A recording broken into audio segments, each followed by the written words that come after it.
The mind. How is my kid going to develop socially during COVID? Oh, that's for mommy and daddy. You can get red wine upon request. Should I be concerned? So can kids really learn from screens? Mom's phone. What about a 2-year-old? Does this count as screen time?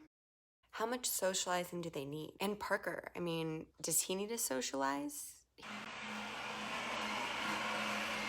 He doesn't even pay attention to the other people. Or does he? What's going on in his mind? Come here, sir.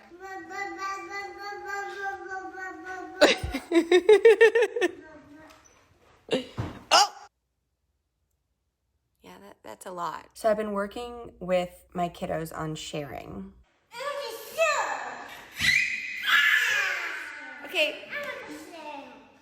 They're using the right language. It's just like the tone and delivery. Walk us through some of the overarching themes that you found. 2 and younger, screens should be limited unless you're at a situation where you really need a break as a parent. Older children, they are likely to learn better from in-person encounters, but especially during the pandemic, older children can learn from screens. Can you walk us through the development first of kids in terms of play, and then kind of discuss how COVID has impacted that? With very young children, peer play is not as big as a pool as it is for older children. So children younger than 2, I believe are going to get as much social experience from play with an adult as play with peers. So if you have children younger than 2 and you're worried about they're missing out with being around peers, I would not worry. Around 2 is when you really see kids be interested in other children and do what we call parallel play, where they're both playing, but they're playing separately. Around 3 is when you really start to see children play together and be capable of turn taking. And I think that's important to keep in mind because there's always this push of,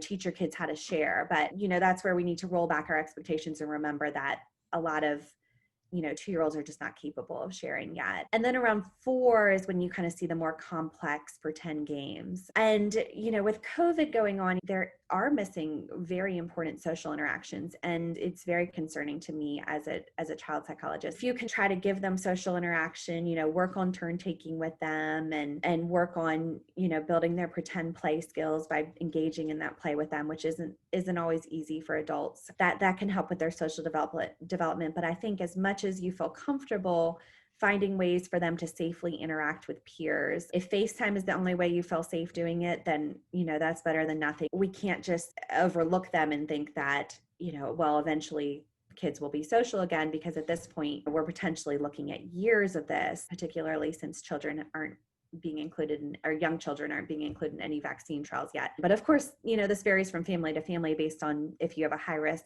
individual in your family, if your child is high risk, obviously, their health is going to come first. So very, very complex time to be a parent. From my reading of the research, I think the safest situation is outdoors, which is getting harder as it's getting colder. Obviously wearing masks, washing hands, teaching them to keep social distance. How do kids develop self-regulation? Are there ways to kind of help them, especially during this time where washing hands is so important and wearing masks if it's age appropriate? Self-regulation, emotional regulation, these are things that are, like you said, still developing in young children. And a lot of the issue is our own expectations, just making sure that our expectations are in line with what they are capable of. A lot of what they need is practice to develop these skills. Most importantly, the way to practice these skills is through play. You don't need to look up on Instagram and find tasks to teach self-regulation. A lot of it is just through play. With siblings, they're going to deal with frustration. They're going to deal with how to hold back on impulsivity through play. And you can help to build on this by really praising them when they get it right. And you say, I noticed that when your tower fell that you stayed calm and you thought about ways that you could build it again and you asked for help. And so make sure you're noticing and praising when they do it right. Rewards are a lot more effective than punishments. So if you were to just put them in timeout every time they threw a fit about their tower falling down, that's not going to have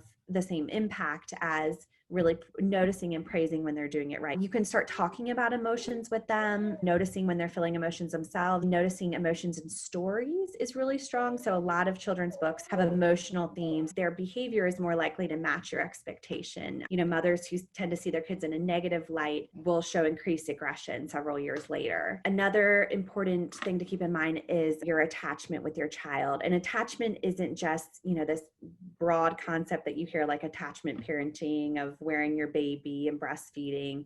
It's more just being responsive to your child. So being in touch with how your child's feeling and responding to that appropriately. And that's, not just when they're a baby, but as they grow. And so they can learn that you are a person that they can count on when they're feeling emotional. So improved attachment is associated with better self-regulation, better emotional regulation skills. The most important thing you can do is model healthy emotional regulation for your children. So, if you're upset, which we all get upset, particularly with young children, model ways to calm down. And if you do get frustrated, to repair the relationship and apologize. And how early can this all start? From a newborn stage, you can start talking about emotions, you can start modeling. As they get older, that's when you'll really start talking about it and rewarding them and praising their behavior. So when are they supposed to fully develop self-regulation and emotional regulation? The prefrontal cortex, which is this like part of your brain that is involved in self-regulation, is not fully developed until you're 25. So I think that is really helpful to keep in mind, because as adults, we have that part of our brain developed and we still, have trouble completely self-regulating. I think if you have that attitude of they're trying their best, that you're much more likely to keep your cool and they'll keep their cool and kind of live up to your expectations. And executive functioning, can you define that and then talk about how that develops? Executive functioning is a set of skills that include, self-regulation, like we've been talking about, problem solving, organization. It's kind of like the CEO of the brain. So if you imagine like all the other different parts of the brain are the little worker bees, and the executive functioning is what kind of tells everybody what to do and organizes the group of workers. So without a CEO, you could see a lot of people might be doing things, but it's not making a lot of sense. It's not really coming together. So prefrontal cortex is where your executive functioning really comes from, and it's not fully developed until 25. So you can imagine how this is what makes it hard for when your child is angry at their brother or sister to not just whack them across the head, because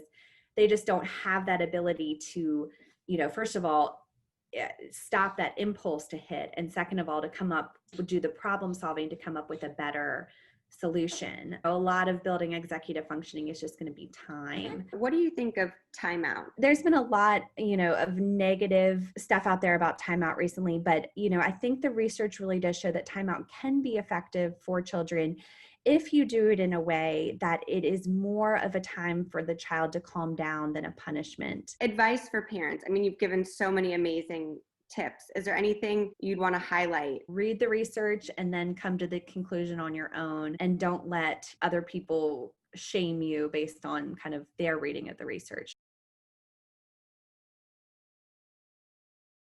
My name is Cara Goodwin. I am a child psychologist, a licensed clinical psychologist. I got a PhD and then a postdoc in child psychology. I was trained in developmental disabilities and autism. And then after all of my training, I had children, and I was amazed by how difficult it was, to be perfectly honest. It was hard to implement all of the parent training principles that I knew. I started an Instagram account. I'm in the middle of working on a website where I'm hoping to have lots of resources for parents.